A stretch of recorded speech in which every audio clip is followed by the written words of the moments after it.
ನಾನು ಕಮಲಾ ಶಿಂಪಿ. ಇವತ್ತು ವಿಶ್ವ ಪರಿಸರ ದಿನ. ಈ ಪರಿಸರದ ದಿನದ ನಿಮಿತ್ತ ನನ್ನ ಈ ಕವನ. ಹೇ ಎಲ್ಲಿಯ ಗಗನವಿದೆ, ಎಲ್ಲಿಯ ಭೂಮಿ ಇದೆ, ದೂರಿದ್ದರೇನು ಒಂದನ್ನು ನೋಡಿ ಮತ್ತೊಂದು ನಗುತ್ತಲಿದೆ. ಹೇ ಎಲ್ಲಿಯ ಗಗನವಿದೆ, ಎಲ್ಲಿಯ ಭೂಮಿ ಇದೆ, ಸಾಗರದ ಅಲೆಗಳು ಹಾರುತ್ತ ಹಾರುತ್ತ ದಡವನ್ನು ಸೇರುತ್ತಿವೆ, ಉಲ್ಲಾಸ ನೀಡುತ್ತಿವೆ. ಹೇ ಎಲ್ಲಿಯ ಗಗನವಿದೆ,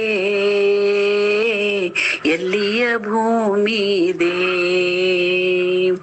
ಹೂಗಳು ಅರಳಿ ಗಿಡವೆಲ್ಲ ತುಂಬಿ ದುಂಬಿಯು ಹಾಡುತ್ತಿದೆ,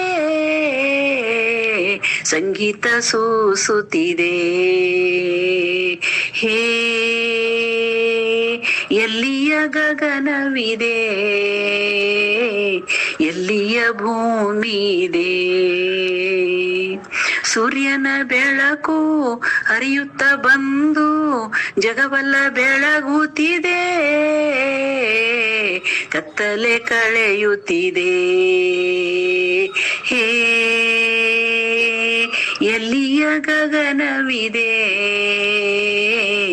ಎಲ್ಲಿಯ ಭೂಮಿ ಇದೆ, ಪರಿಸರವನ್ನು ಕಾಪಾಡಿಕೊಳ್ಳುವ ಕರ್ತವ್ಯ ನಮ್ಮದಿದೆ, ಎಲ್ಲರಿಗೆ ಸಂತೋಷವಿದೆ, ಎಲ್ಲರಿಗೆ ಸಂದೇಶವಿದೆ. ಹೇ ಎಲ್ಲಿಯ ಗಗನವಿದೆ, ಎಲ್ಲಿಯ ಭೂಮಿ ಇದೆ, ದೂರಿದ್ದರೇನು ಒಂದನ್ನು ನೋಡಿ ಮತ್ತೊಂದು ನಗುತ್ತಲಿದೆ. ಹೇ ಲಾಲಲ್ಲ ಲಾಲಲ್ಲ ಲಾಲಲ್ಲ ಲಾಲಲ್ಲ, ಹೇ ಲಾಲಲ್ಲ ಲಾಲಲ್ಲ ಲಾಲಲ್ಲ ಲಾಲಲ್ಲ.